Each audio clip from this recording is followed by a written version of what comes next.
ரிஷபராசிக்காரர்களுக்கு தொட்டதெல்லாம் தொடங்கின காலம் போய் பல கஷ்டங்கள் மட்டுமே ஆட்கொண்ட காலமாக சில காலங்கள் இருந்ததுங்க. அதில் கல்வியில் பிரச்சனை, திருமணத்தில் பிரச்சனை, நிறைய பிரச்சனைகள்லாம் இருந்தது. இதில் முக்கியமாக நீங்கள் அடிப்பட்டது ஃபினான்ஷியலாகவும் மன ரீதியாகவும் தான். மன ரீதியாக அப்படின்னா குடும்ப பிரச்சனை, தேவையில்லாத உங்களுக்கு வம்பு வழக்குகள், அது மாதிரிலாம் நீங்கள் சந்திச்சிருப்பீங்க. அதில் சில பண விஷயத்தில் நீங்கள் லாக் ஆகிருப்பீங்க.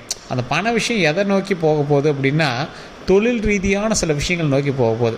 தொழில் ரீதியான விஷயங்களில் நீங்கள் ஏற்கனவே முதலீடு போட்டிருப்பீங்க, அல்லது முதலீடுக்காக வெயிட் பண்ணிகிட்டு இருப்பீங்க, இல்லை ரொம்ப நாளாக இயங்கிட்டு இருப்பீங்க. இதில் ஒரு மிகப்பெரிய வெற்றி என்ன அப்படின்னா, கஷ்டங்களை தாங்கிய உங்களுக்கு ஒரு விடிவு காலம் வரப்போகுது. சார் என்ன சார் கம்ப்ளீட்டாலாம் சரியாயிருமா அப்படி அடித்து சொல்லுங்கள் சார், ஹாப்பியாக இருக்கும் அப்படின்னா, நம்ம வியூஸுக்காகவும் லைக்குக்காகவும் இப்படி போய் சொல்லலாம் விரும்பலைங்க. கொஞ்சம் படிப்படியாக தான் உங்களுக்கு வெளிச்சம் கிடைக்க ஆரம்பிக்கும். அது இப்போ இருக்கிறதெல்லாம் பார்த்திங்கன்னா ஒரு சின்ன படிக்கட்டு உங்களுக்கு ஏறத்துக்கு ஒரு கேப்பு கிடைக்கிது அப்படின்னு வச்சுக்கோங்களேன். ஆனால் இந்த வாய்ப்பை நீங்கள் விட்டுறாதீங்க அப்படின்னு தான் சொல்லணும். நீங்கள் அந்த பிரச்சனையிலேருந்து வெளியே வரத்துக்கு ஒரு வாய்ப்பு கிடைக்குது, ஒரு சந்து இருக்குது. அந்த சந்து வழியாக நீங்கள் உள்ளே போனீங்க அப்படின்னா நல்ல பெரிய பாதையே இருக்குது. அந்த பாதையில் உள்ளே போகும்போது உங்களுக்கு கொஞ்ச நாளைக்கு கொஞ்சம் பயத்தோடையும் கொஞ்சம் பதட்டத்தோடையும் உள்ளே போயிட்டுருக்கிற மாதிரி தான் இருக்கும். கொஞ்ச நாட்கள்லேயே உங்களுக்கு தெளிவான ஒரு பாதை பிறக்கும். இதுதான்ப்பா நம்மளோட லைஃப் டைம் அச்சீவ்மெண்ட்டு, இதை பிடிச்சிக்கிட்டா நம்ம செட்டில் ஆகிடலாம்ப்பா அப்படின்னு நீங்கள் உட்காருவீங்க. இந்த ரிஷபராசிக்காரர்களுக்கு இதுதான் தொழில் அப்படின்னு இது வரைக்கும் நீங்கள் உட்காந்துருக்கவே மாட்டீங்க. சார் இந்த தொழிலா அந்த தொழிலா, அதில் ஒரு இன்கம் இதில் ஒரு இன்கம், வேலைக்கு போயிட்டுருக்கு சார், இதிலேருந்து அடுத்த ப்ரமோஷன் கிடைக்குமா, அந்த ப்ரமோஷனில் அங்கே போய் உட்காந்துக்கலாமா, இப்படி அடுத்தடுத்ததுக்கு எதிர்பார்த்து காத்து கொண்டு இருக்கக்கூடிய ஒரு அற்ப பிறவியில் இந்த ரிஷபராசியும் ஒரு பிறவி அப்படிங்கிற மாதிரி தான் வாழ்ந்துருப்பீங்க. சார் என்ன சார் இப்படிலாம் சொல்லுங்கள், அற்ப பிறவி அப்படிலாம் அப்படி சொல்லக்கூடாது சார் அப்படின்னா, இருக்கிறதுலே கஷ்டப்பட்ட மக்கள் ரிஷபராசி மக்கள் தான். அந்த ரிஷபராசி மக்கள்ங்கிறது மக்கள்களில் எல்லாம் இருக்கக்கூடிய மக்கள்களில் நீங்கள் சாதாரண ஆளாக தெரியலாம், இல்லை ஒரு பெரிய ஆளாக தெரியலாம். ஆனால் கடவுளினுடைய பார்வையில் பார்க்கும்போதோ, அல்லது நீங்கள் எவ்வளோ கஷ்டப்பட்டீங்க அப்படின்னு பார்க்கும்போதோ, இருக்கக்கூடிய 12 ராசிகள்லேயே நீங்கள் தான் ரொம்ப கஷ்டப்பட்டவங்க. ரிஷபராசி எங்களோட வாழ்க்கையெல்லாம் எங்களோட ஹிஸ்ட்ரி உட்காந்து கேட்டிங்க அப்படின்னா மற்றவங்க கண்ணு தண்ணி வந்துடும். அந்த மாதிரி சில கஷ்டங்களை அனுபவிச்சுங்க இந்த ரிஷபராசி. ஸோ கொஞ்சம் நிதானமாக, கொஞ்சம் பொறுமையாக, கொஞ்சம் ஹேண்டில் பண்ணிங்க அப்படின்னா வரக்கூடிய காலகட்டங்கள் அற்புதமான காலகட்டங்கள்ங்க. ரிஷபராசிக்காரர்கள் ஏப்ரல் மாதத்தில் நிலவக்கூடிய கிரகங்களினுடைய அடிப்படையில் ஏப்ரல் மாதம் சில விஷயங்களில் கவனமாக இருக்க வேண்டிய மாதம் அப்படின்னு சொல்லலாம். அதில் முக்கியமாக நீங்கள் பெரிய வெற்றி, லாபம், பணவரவு இதெல்லாம் திருப்திகரமாக உங்களுக்கு இருக்கும்.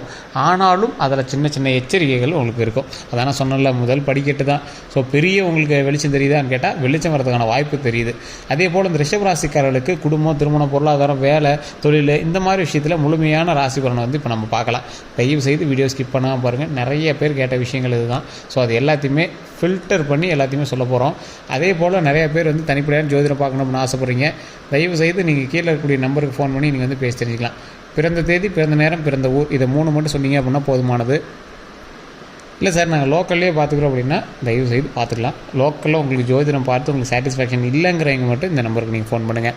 அதே போல் ஃபோன் பண்ணிங்க அப்படின்னா கொஞ்சம் பிஸியாக இருந்தாங்க அப்படின்னா கொஞ்சம் கழிச்சு பண்ணுங்கள். அப்படி இல்லைனா வாட்ஸ்அப்பில் உங்களோட டீட்டெயில்ஸ் அனுப்பி வைங்க, உங்களுக்கான அப்பாயின்மெண்ட் கொடுத்துருவாங்க. இந்த ரிஷபராசிக்காரர்களுக்கு மாதத்தோட துவக்கத்திலேயே மறைவு ஸ்தானத்தில் இருந்து சில விஷயங்கள் பின்னடைவுகள், சில விஷயங்கள் அனுகூலமாகவும் இருக்குதுங்க.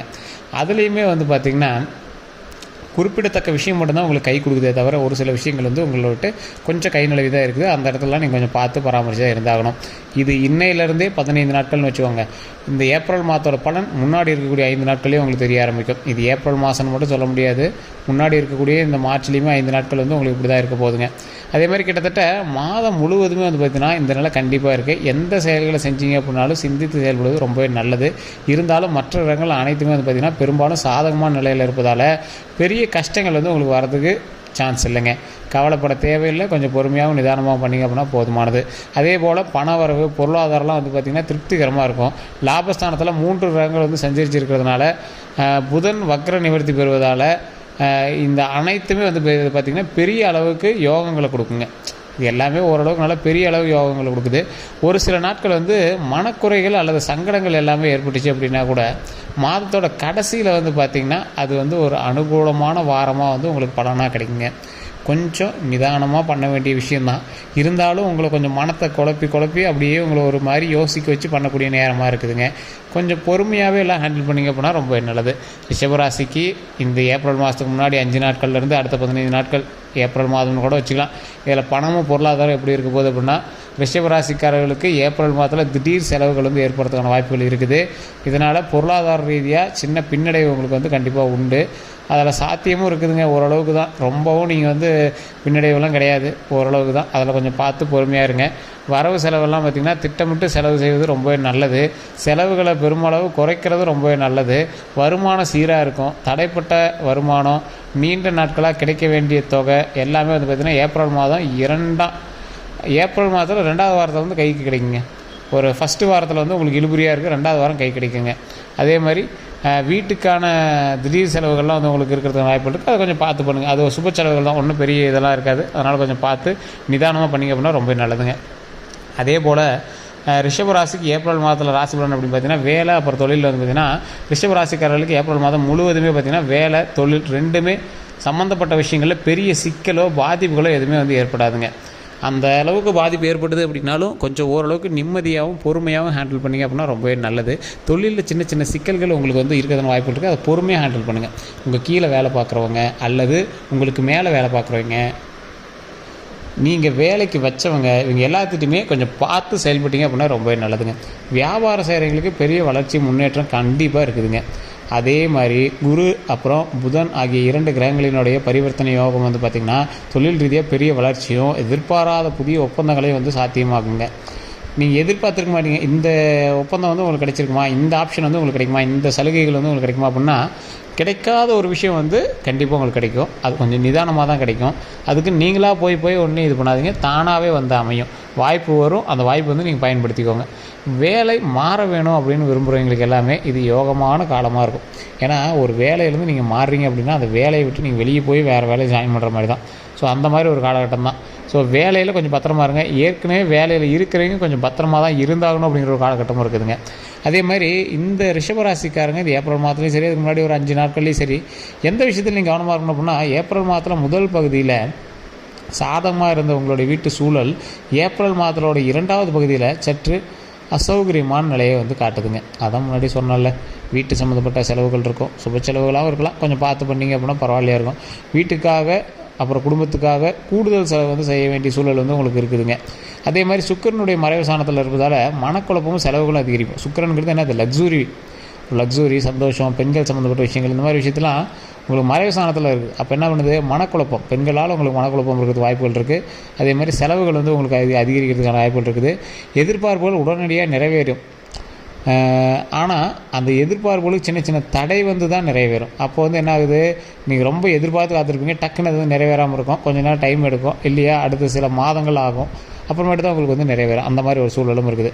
ஏதோ ஒரு இடத்துல மரியாதை குறைவான நிகழ்வு நடப்பது, அப்புறம் இந்த மாதிரி சங்கடங்கள் வந்து ஏற்படுத்துகிற வாய்ப்புகள்லாம் கொஞ்சம் இருக்குது. சில இடத்துல உங்களை மதிக்க மாட்டாங்க, மரியாதை குறைவாக உங்களுக்கு பல்பு கொடுக்க வேண்டிய விஷயங்கள்லாம் நிறையா இருக்கும். அதெல்லாம் கொஞ்சம் பார்த்து பண்ணிங்க அப்படின்னா ரொம்ப நல்லது. ஆடம்பர செலவுகளை தவிர்ப்பது ரொம்ப நல்லது. கடன் வாங்குறத தவிர்ப்பது ரொம்ப ரொம்ப ரொம்ப ரொம்ப நல்லது. இந்த ரிஷபராசி கண்டிப்பாக அதை ட்ரை பண்ணுங்கள்.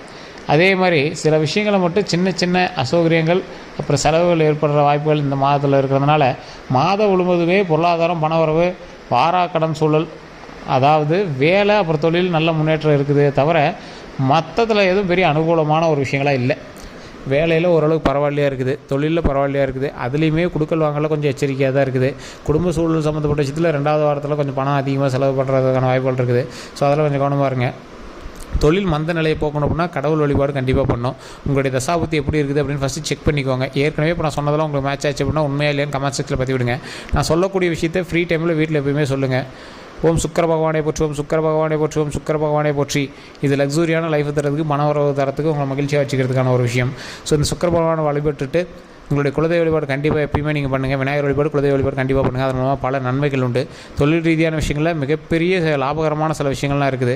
ஸோ அதில் கொஞ்சம் எச்சரிக்கையாகவும் நிதானமாக செயல்பட்டீங்க அப்படின்னா ரொம்பவே நல்லது. கல்வி சம்மந்தப்பட்டமான விஷயங்களில் கொஞ்சம் கவனமாக இருங்க. தொழில் சம்மந்தப்பட்டமான விஷயங்கள் கவனமாக இருங்க. இதோட கவனமாக இருக்க வேண்டியது உடல் ரீதியான விஷயங்கள். அதுலேயும் உங்கள் குடும்பத்தில் இருக்கக்கூடியவங்களோட உடல் ஆரோக்கியத்தில் ரொம்ப கவனமாக இருங்க. உங்களுடைய தந்தை, தாய், அதே மாதிரி உங்களுடைய மகன், மகள், அந்த மாதிரி விஷயங்களையும் கொஞ்சம் கவனமாக இருங்க. கணவன் மனைவிக்கிடையே செல்லக்கூடிய அந்யோன்யமானது கொஞ்சம் பரவாயில்லையாக இருக்கும். இருந்தாலும் பெண்கள் மூலமாக ஆண்களுக்கு உங்களுக்கு சின்ன சின்ன நெருக்கடிகள் இருக்கிறதுக்கான வாய்ப்புகள் இருக்குது. அந்த விஷயத்தில் கொஞ்சம் நிதானமாக பொறுமையாக செயல்பட்டீங்க அப்படின்னா ரொம்ப நல்லது.